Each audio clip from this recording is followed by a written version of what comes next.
നമ്മുടെ പിന്നെ സിനിമയുടെ ഇന്ത്യൻ സിനിമയുടെ ഏറ്റവും വലിയ ഭാഗ്യം എന്താണെന്നറിയോ? നമുക്ക് കുറേ ആറാട്ട് കുണ്ടന്മാരെ പറയുമ്പോൾ തെറ്റിപ്പോവാ, ആറാട്ടണ്ണന്മാരെ കിട്ടിയിട്ടുണ്ട്. സിനിമയെക്കുറിച്ച് ആധികാരികമായിട്ട് ഗവേഷണം നടത്തി സിനിമയുടെ പൊടിപ്പും തൊങ്ങലും തെറ്റും കുറ്റവും എല്ലാം അരിച്ചു പിറക്കി കുടിച്ചിട്ടാ ഈ ആറാട്ട് കുണ്ടന്മാർ പിന്നെയും തെറ്റിപ്പോണ് ആറാട്ടണ്ണന്മാർ ഇറങ്ങിയിരിക്കുന്നത്. ഇതെന്താണ് ഇവൻ്റെയൊക്കെ മനോരോഗമാണോ, ഇവനൊക്കെ എന്താണ് പറ്റിയെന്ന് എനിക്ക് മനസ്സിലാവുന്നില്ല. കാരണം എന്ന് പറയുന്നത്, ഒരു സിനിമ അങ്ങോട്ട് റിലീസായി കഴിഞ്ഞാൽ ഇവന്മാർ പറയുകയാണ് ഫസ്റ്റ് ഹാഫ് വലിയ പ്രശ്നമില്ല, പിന്നെ അതിൻ്റെ തിരക്കഥയിൽ ചെറിയ തകരാറുകളുണ്ട്, പിന്നെ അവിടെ പറ്റിയില്ല, ആർട്ട് ഡയറക്ഷൻ സൂപ്പറാണ്, ക്യാമറ വളരെ പെർഫെക്റ്റാണ്, പക്ഷേ ഡയറക്ഷൻ അത്ര പോരാ. ഇവനൊക്കെ ഏത് യൂണിവേഴ്സിറ്റിയിൽ നിന്നാണോ ഇതൊക്കെ പഠിച്ചിട്ട് വന്ന് വിശകലനം നടത്തുന്നതെന്ന് എനിക്ക് മനസ്സിലാവുന്നില്ല. നിരവധി സിനിമകളിൽ അസിസ്റ്റൻറ്റ് ഡയറക്ടറായിട്ട് വർക്ക് ചെയ്തിട്ടുള്ള ഒരാളാണ് ഞാൻ. എന്നെക്കാൾ ഒരുപാട് എക്സ്പീരിയൻസ് ഉള്ള പലരും ഇതിനെക്കുറിച്ച് അവർ വേവലാതിപ്പെട്ട് പല വീഡിയോയും പലപ്പോഴും ചെയ്തിട്ടുണ്ട്. പക്ഷേ ഞാനൊരു സത്യസന്ധമായിട്ടൊരു കാര്യം പറയുകയാണ്, ഇവന്മാർക്കൊരു മൂക്ക് കയറിയിട്ടില്ലെങ്കിൽ മലയാള സിനിമ തകരും. മലയാള സിനിമ എന്നല്ല, ഇന്ത്യൻ സിനിമ തന്നെ തകരും. ഇത് ശരിക്കും പറയുകയാണെന്നുണ്ടെങ്കിൽ ഒരുപാട് വൈറലായിട്ട് പോയിക്കൊണ്ടിരിക്കുന്ന പലരും ഫേമസ് ആവാൻ വേണ്ടിയിട്ട് അവരെ കണ്ടുകൊണ്ട് ഇപ്പോൾ ഇറങ്ങി തിരിച്ചിരിക്കുകയാണ്. ഇതാണ് ഇവരുടെ പരിപാടി. 150-200 കോടി രൂപ, 5 കോടി രൂപ അങ്ങോട്ട് മുതൽ മുടക്കിയെടുക്കുന്ന ഈ സിനിമകളെല്ലാം കേവലം 150 രൂപയുടെ ഒരു ടിക്കറ്റും എടുത്ത് വെച്ചിട്ട് ഇങ്ങനെയൊക്കെ പറയാൻ തുടങ്ങിക്കഴിഞ്ഞത് എവിടെ പോയി നിൽക്കും? അല്ല, നിങ്ങളൊന്ന് പറഞ്ഞു തരിക. ഇത് ശരിക്കും പറഞ്ഞാൽ ഇതിനെയൊക്കെ മൂക്ക് കയറിടാൻ നമ്മളെ സർക്കാർ വിചാരിച്ചാൽ കഴിയും. എന്തുകൊണ്ട് ചെയ്യുന്നില്ല എന്നാണ് എൻ്റെ ചോദ്യം. അത് ഇന്ത്യ ഗവൺമെൻറ് ആയിക്കോട്ടെ, കേരള ഗവൺമെൻറ് ആയിക്കോട്ടെ, ഇവർക്ക് ചെയ്യാൻ തീർച്ചയായിട്ടും കഴിയും. ഇവിടെ തിരഞ്ഞെടുപ്പ് വരുമ്പോൾ ഞാനൊരു നിസ്സാരമായൊരു സംശയം ചോദിക്കുകയാണ്. തിരഞ്ഞെടുപ്പ് ഇലക്ഷൻ വരുമ്പോൾ ഒരു ദിവസം വോട്ടെണ്ണൽ നടക്കും, അന്നായിരിക്കും ഫലപ്രഖ്യാപനം അല്ലേ? അതോ പോളിംഗ് നടന്നുകൊണ്ടിരിക്കുമ്പോൾ ഫലപ്രഖ്യാപനവും അതിനോടൊപ്പം നടന്നു പോയിക്കൊണ്ടിരിക്കുമോ? അല്ല, എനിക്കറിയായിട്ട് ചോദിക്കുകയാണ്. അങ്ങനെ ഒരു സംഭവമില്ല. അപ്പോൾ പിന്നെ പടം റിലീസ് ചെയ്യുമ്പോൾ മാത്രം എങ്ങനെയാണ് ഇൻ്റർവെല്ലിന് മുമ്പ് തൊട്ടേ ഈ റിവ്യൂ ഇങ്ങനെ പോയിക്കൊണ്ടിരിക്കുന്നത്?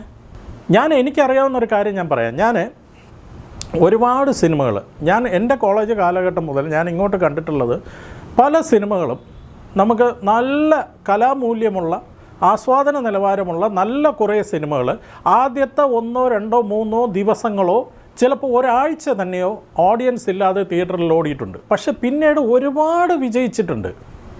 100-150 ദിവസം, ചിലപ്പോൾ ഒരു വർഷം വരെ ഓടിയ ചരിത്രം ഉണ്ടായിട്ടുണ്ട്. അങ്ങനെ പറയാൻ എനിക്ക് ഒരുപാട് സിനിമകളുടെ പേരുകൾ എനിക്ക് അങ്ങനെ ഓർത്ത് പറയാൻ കഴിയും. വളരെ സത്യസന്ധമായിട്ട് പറയാൻ കഴിയും.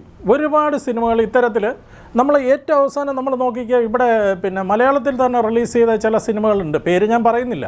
ചില സിനിമകളുണ്ട്, അത് റിലീസ് ചെയ്ത് 1-2 ദിവസം ഈ ആറാട്ട് കുണ്ടന്മാരാരും തന്നെ വരാതെ, യവന്മാരുടെ കണ്ണിൽ പെടാതെ ശരിക്കും പറഞ്ഞാൽ എങ്ങനെയൊക്കെ രക്ഷപ്പെട്ടു പോയ കുറേ ആൾക്കാരാണ്, കുറേ സിനിമകളാണ്. അത് എങ്ങനെയോ ഭാഗ്യം കൊണ്ട് കുറേ ഫാമിലി ഓഡിയൻസ് ഏറ്റെടുത്തു, ആ സിനിമകൾ അങ്ങ് രക്ഷപ്പെട്ടു പോയി. ഇത് ഒരു നിർമ്മാതാവ് അയാളുടെ ജീവിതം മുഴുവൻ പണയപ്പെടുത്തി അയാളുടെ ചിലപ്പോൾ വിചാരിച്ചിടത്ത് നിൽക്കില്ലായിരിക്കാം. ഒരു 10, 50, 60 കോടി രൂപ മുടക്കുന്ന സമയത്ത് ചിലപ്പോൾ അയാളുടെ കയ്യിലുള്ളത് മിനിമം കുറച്ച് തുകയായിരിക്കും. പലരിൽ നിന്നൊക്കെ ഈ നിർമ്മാതാക്കൾ പണം സ്വരൂപിച്ചിട്ടായിരിക്കും ഇവർ നിർമ്മാണവും പോസ്റ്റ് പ്രൊഡക്ഷനും ബാക്കി എല്ലാ കാര്യങ്ങളും പൂർത്തീകരിക്കുന്നത്. ഇതെല്ലാം പൂർത്തീകരിച്ച് കഴിഞ്ഞാൽ ഇത് വിജയിച്ചാൽ വിജയിച്ചു എന്ന് പറയാം. ഒരു പ്രതീക്ഷ വെച്ച് മാത്രമാണ് മലയാള സിനിമയിൽ എന്നല്ല എല്ലാ ഭാഷയിലും ഏകദേശം, മലയാള സിനിമ പ്രത്യേകിച്ച് പറയേണ്ടി വരും. കാരണം കേവലം 3-3.5 കോടി ജനങ്ങളെ ഉള്ളൂ മലയാളം സംസാരിക്കുന്നത്. അവർക്ക് മുമ്പിലേക്കാണ് ഇത്രയും കോടികൾ മുടക്കിയിട്ട് ഒരു സിനിമ നമ്മൾ നിർമ്മിച്ച് പുറത്തിറക്കുന്നത്. അതിനെ ഇത്രയും ഒരു മനസാക്ഷിയില്ലാതെ ഒരു റിവ്യൂ നടത്തി അതിനെ കൊല വിളിച്ച് അറുമാതിച്ച് ഇവനൊക്കെ എന്തോന്ന് കിട്ടാനാണ് ഇതിൽ നിന്നൊക്കെ? ഇത് ചോദിക്കാനും പറയാനൊന്നും ഈ മലയാള സിനിമയിലും ആരുമില്ല എന്നാണ് എൻ്റെ ചോദ്യം. പണ്ടൊക്കെ ഒരു സിനിമ റിലീസായി കഴിഞ്ഞാൽ ഏകദേശം ഒരു 2 ആഴ്ചയെങ്കിലും കഴിയുമ്പോൾ അത് മൗത്ത് പബ്ലിസിറ്റിയിലൂടെ ആയിരുന്നു പലതും വിജയിച്ചിരുന്നത്. പിന്നെ അല്ലാതെയുള്ള അഡ്വർടൈസ്മെൻറ്റ് ഇതൊക്കെയായിരുന്നു. ഇതിപ്പോൾ ഞാൻ അറിഞ്ഞിടത്തോളം ഒരു സിനിമ റിലീസ് ചെയ്യണമെങ്കിൽ ഈ യൂട്യൂബ് ചാനലുകാരന്മാരുടെ അനുവാദം വേണം, സോഷ്യൽ മീഡിയയുടെ അനുവാദം വേണം. സോഷ്യൽ മീഡിയ ആഡ് കൊടുക്കാൻ വേണ്ടി തന്നെ നിർമ്മാതാവിൻ്റെ പടത്തിന് വേണ്ടി വന്ന ബഡ്ജറ്റിൻ്റെ ഏകദേശം അടുത്ത് വരുന്ന ഒരു തുക തന്നെ ചിലവഴിക്കേണ്ടി വരുന്ന ഒരു അവസ്ഥയിലേക്ക് ഇപ്പോൾ കാര്യങ്ങൾ പൊയ്ക്കൊണ്ടിരിക്കുന്നത്. ഇതെവിടെ പോയി നിൽക്കും? കാരണം ഇപ്പം നമ്മൾ ഈ വരുന്ന ഡിസംബർ മാസം 23-ാം തീയതി പടം റിലീസാണെന്ന് വെച്ചോളൂ.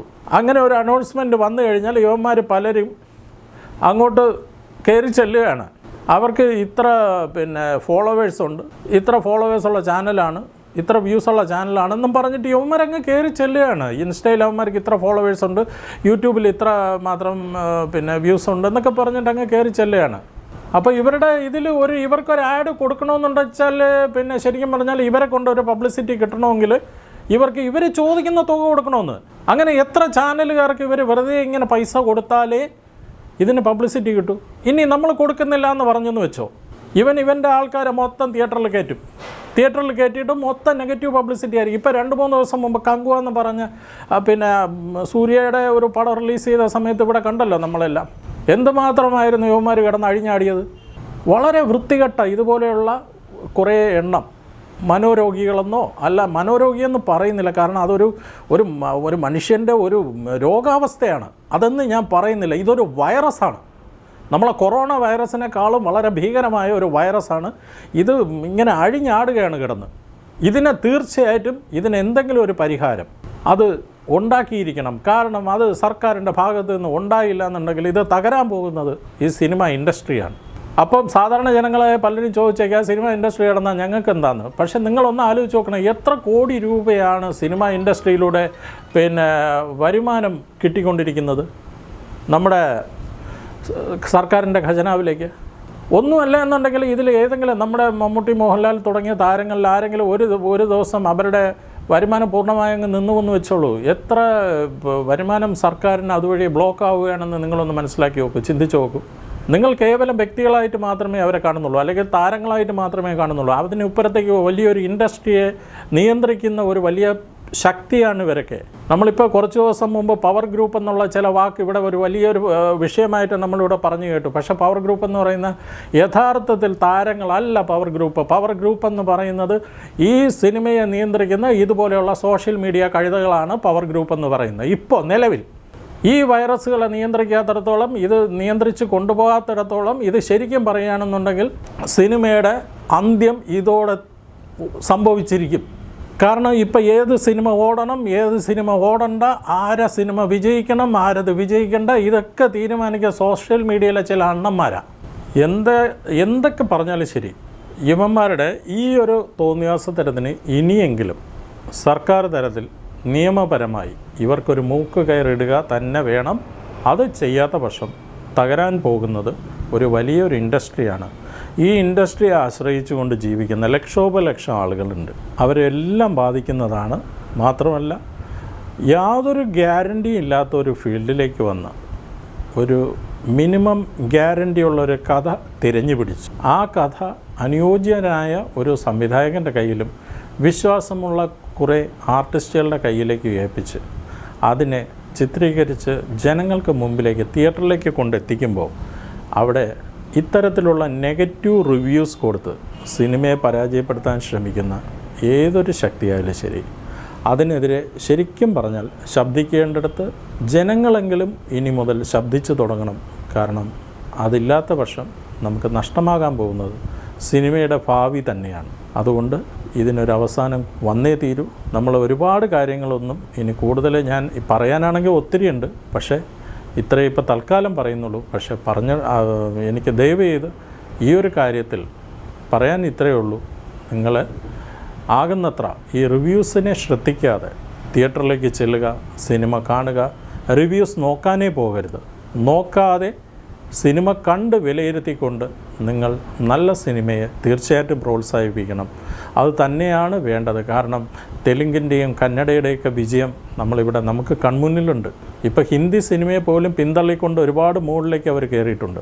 ഒരു കാരണവശാലും നെഗറ്റീവ് റിവ്യൂ കൊടുക്കാൻ ഇനി അനുവദിക്കരുത്. നെഗറ്റീവ് റിവ്യൂ എന്നല്ല, റിവ്യൂ എന്ന് പറയുന്ന ഒരു ഏർപ്പാടേ അനുവദിക്കരുത്. ഒരു സിനിമ റിലീസായി കുറഞ്ഞ പക്ഷം ഈ പറയുന്ന പോയിൻ്റാണ് വളരെ പ്രസക്തം. ഞാൻ വളരെ മനസ്സിലാക്കിയിട്ട് ആലോചിച്ചിട്ട് ഞാൻ പറയുന്നൊരു കാര്യമാണ്. ഒരു സിനിമ റിലീസായി കുറഞ്ഞത് 10-15 ദിവസമെങ്കിലും കഴിയാതെ ആ സിനിമയുടെ റിവ്യൂ പറയാൻ യാതൊരു കാരണവശാലും അനുവദിക്കരുത്. അത് പോസിറ്റീവ് റിവ്യൂ ആയിക്കോട്ടെ, നെഗറ്റീവ് റിവ്യൂ ആയിക്കോട്ടെ, ഒരു സോഷ്യൽ മീഡിയ പ്ലാറ്റ്ഫോമിലും ഈ കാര്യം പറയാൻ ആരെയും അനുവദിക്കരുതെന്ന് വെച്ചാൽ ഇത് ആരെങ്കിലും ചെയ്യുന്ന പക്ഷം അവരിൽ നിന്നും സിനിമയുടെ മുടക്കുമുതലിൻ്റെ ഏതെങ്കിലും ഒരു ഭാഗം അവരിൽ നിന്ന് ഈടാക്കി തന്നെ പുറത്തു വിടണം. ഇല്ലാത്ത പക്ഷം ഇത് ഒരുപാട് തകർച്ചയിലേക്ക് ഈ ഇൻഡസ്ട്രിയെ കൊണ്ടെത്തിക്കും. വളരെ ആത്മാർത്ഥമായിട്ട് ഞാൻ പറയുന്ന വാക്കുകളാണ്. നന്ദി, നമസ്കാരം.